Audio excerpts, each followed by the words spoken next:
One of the things I do is I work with teams and individuals to help them become more effective. And I've noticed over the years that if I go into a team, for example, and I start to focus on what's not going well, people get a bit defensive, they get sometimes even a bit hostile, and they contract a little bit. And they say, well, there's a reason why it doesn't go so well, and you don't understand what we're doing here, and why are you meddling anyway? And it doesn't really work, because probably 90% of what's happening is going really well, and I'm focusing on the 10% that isn't. So that's the challenge. The challenge is, how can I and we support people to be really effective without focusing on the bits that are not so effective? And the response to that is appreciative inquiry, which is a way of building on what's going well. It's a way of accentuating the positive. Appreciative inquiry has 4 stages to it: discover, dream, design, deliver. And I'm just going to briefly describe those 4 phases to you and then give you a few pointers as to how you might go about working with that if it's something that attracts you. The discovery phase is a phase where, if you're working with a group, and let's suppose we are inquiring into life-sustaining work. We notice that our work is not so life-sustaining, it's not so vital, it's not so enjoyable, and we want to create a better working environment that is more life-sustaining, and we want to conduct an appreciative inquiry into that. The discovery phase looks something like this. We would split people into pairs, and you will interview each other. And you interview each other for, say, 15 minutes each with a little interview protocol, a few questions that have been prepared by you if you're the facilitator, or by whoever the facilitator is. And those questions would say something like, tell me a story about the best work you've ever done, the best working environment you've ever had. What was happening? How did you feel? Who was around? What was the impact of your work? Tell me a story about that. Then maybe there would be questions like, what do you most value about yourself? What do you value about the best colleagues you've ever had? What do you value about the best work you've ever done? Maybe there would be questions like, what do you think the essence of life-sustaining work would be for you?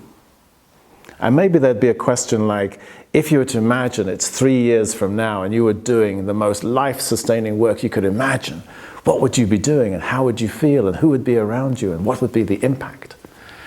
Those type of questions, and you would interview each other, let's say 15 minutes each, and then you'd come back to the group and you would introduce your partner by sharing some of what they've described to you. And we start to feel these stories live in the group.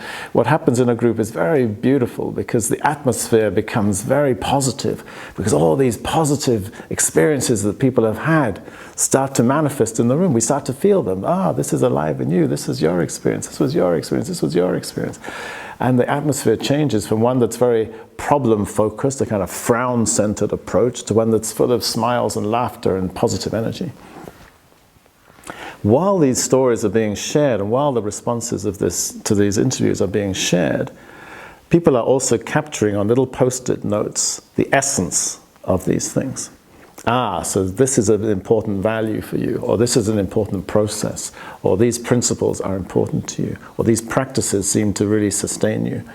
So we end up with a lot of different post-its, and we have discovered, at the end of our discovery phase, what it is that helps you feel and embrace and live life-sustaining work.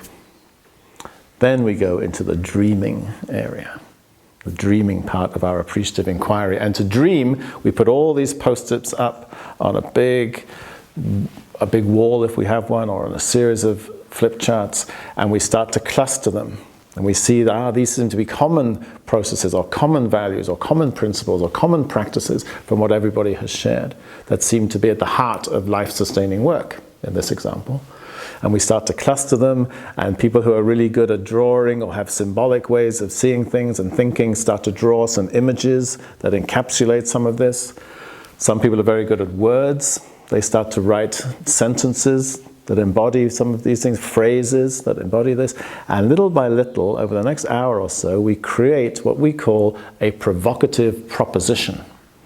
It's a little bit like a vision, but it's a bit more juicy than that. A provocative proposition, which is all that work could be if we were to really create life-sustaining work. It's a provocative proposition that provokes the future.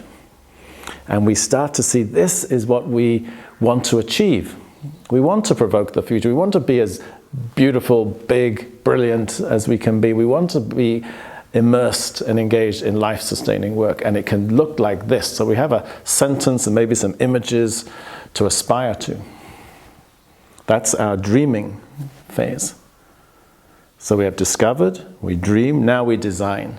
What are the steps towards achieving our provocative proposition? This is what life-affirming work, life-sustaining work could look like.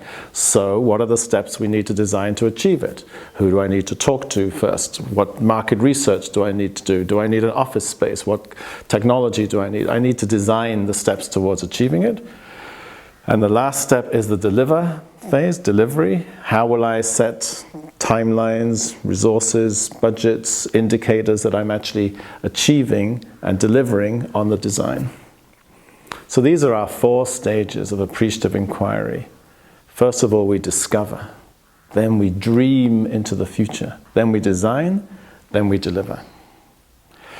So to take action from here, what I would suggest to you is something very simple, actually. Of course, you could train to be an appreciative inquiry facilitator. There's lots of websites you can check.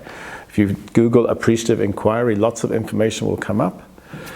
There's also an exercise you'll find on our own website that deepens the appreciative inquiry process for you, if that's where you'd like to focus next. But you could also start to bring this into your personal life.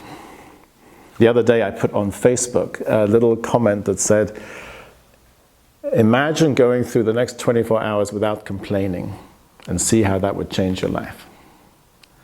This now, I would suggest to you, we could reframe as, imagine going through the next 24 hours appreciating everything you encounter, people, food, your home, your partner, your family, your colleagues. Appreciate, appreciate, appreciate, and see how it changes your life. So my real suggestion to you, yes, look at appreciative inquiry as a process, but look at appreciation in your life. Start to appreciate all the people and processes and places around you, and notice how it changes your life. Appreciation works.